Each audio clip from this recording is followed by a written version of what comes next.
tentang masalah ziarah kubur itu sebenarnya Rasulullah dulu memang awal-awal Islam itu melarang orang-orang untuk ziarah kubur karena memang ada efek negatif ya ziarah kubur di awal-awal karena orang itu mesti kan percaya kepada roh dan segala macam sehingga ketika orang-orang Muslim awal ya itu ziarah kubur maka kemudian ada segala bentuk jenis kesyirikan yang masih terbawa ya terbawa dari adat budaya paganisme atau budaya politisme di lingkungan mereka sebelum Islam datang.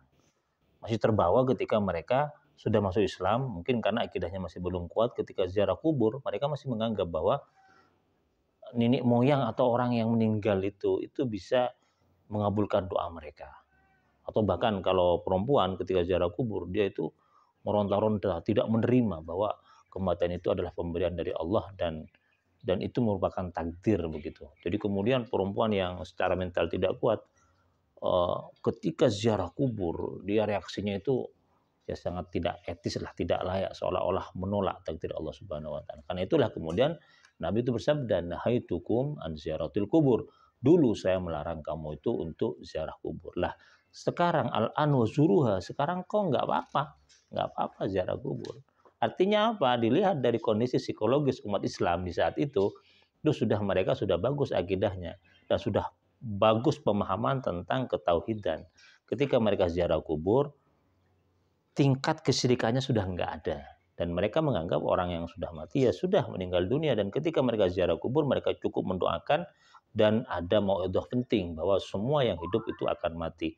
Jadi ada pelajaran penting di situ tentang kematian. Dan perempuan nggak jadi masalah juga. Tetapi ada fenomena menarik di saat itu. Beberapa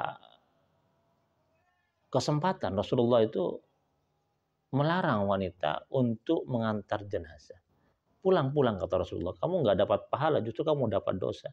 Kenapa? Karena Rasulullah itu melihat perempuan-perempuan ini yang mengantar jenazah itu ternyata melakukan tindakan-tindakan yang amoral karena campur ikhtilat dengan laki-laki yang pengantar jenazah yang lain. Jadi momen mengantar jenazah digunakan kesempatan oleh mereka untuk melaksanakan hal-hal yang tidak etis. Jadi disuruh pulang oleh Rasulullah bukan karena faktor perempuan tidak layak untuk mengantar jenazah, tapi karena ada faktor X, yaitu mereka melakukan tindakan-tindakan yang melanggar agama. Jadi andai kata mereka mengantar jenazah tidak melaksanakan atau tidak melanggar agama, no problem, nggak jadi masalah.